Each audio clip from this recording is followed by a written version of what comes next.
గోపాలునే ఏమన్నా అయ్యా బిడ్డ ప్రధాని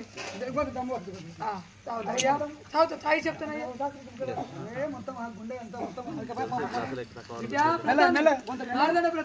నీ కాలు మొక్తా నీ కాలు ఎక్కుతానయ్యా ఏమైంది అంటున్నావా ఇప్పుడు ఇంతకుముందే బ్రాహ్మణులు వచ్చిర్రు నా ఇంటికి వచ్చిర్రు కాళ్ళతోని పంచంగాలు కలిగిర్రు నా కొడుకు జలమనామం చూసి పేరు పెట్టిరు ఏమని పేరు పెట్టిన అందమైన రాకుమారుడు పేరు పెట్టిరు అంతట్లో నేను రాజ్య ప్రపంచం చేస్తా ఉన్నా అంతకంటే ఆర్డర్లని మళ్ళీ బ్రాహ్మణులు వచ్చారు వచ్చి అయ్యా రాజోత్మమ్మ నువ్వు కొడుకు పుడుతున్నావు అని ఉల్లాసమానవాడిని నువ్వు సంతోషపడుతున్నావు కానీ నువ్వు సుఖపడ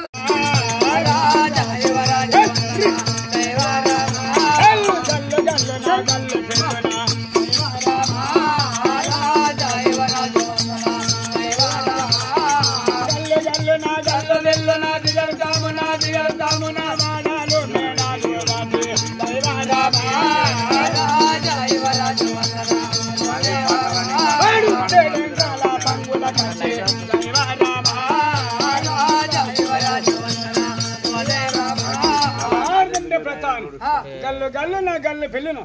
ఏడేంద్రాల బంగుల కాడికి ఏడేంద్రాల బంగుల కాడికి ఏమంటాడు ప్రజలారా జరుగుండే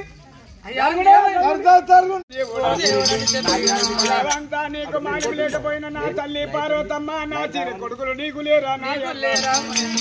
నాకు 10 మంది కొడుకులు లేరు లేక లేక లోక దక్షిణులే ఒక కొడుకు పుట్టిండు ఒక కొడుకు నా చేతులు చంపాలి కన్న తల్లి కన్న తండ్రి ఆ పిల్లగాని మీద పడి ఆ ఏడుస్తూ ఉంటే ఆ పట్టములు ఉన్న ప్రజలోకమంతా అడ్డపట్ట కట్టిన ఆ పట్టమంతా మొత్తము రాజవారు కత్తిరి ఎడంత్రాల బంగుల కారణం చల్లుతే కింద రాలకుండా ఆ ప్రకారంగా జనమంతా నిలబడి మరి నాకు 10 మంది కొడుకులు లేరు కొడుక లేక లేక లోక దక్షిణులే ఒక కొడుకు రా కొడుక రాక కోటి పూజలు చేసి కనుక్కున్నా కోటి పూజలు చేసి కనుక్కున్నా కోటి మొక్కులు మొక్కి కనుక్కున్న కొడుక నిన్ను కన్నా ఫలము లేకపోయినా కొడుక నా కన్నా పొట్టకు కళ పెడితీవా చేతులతోని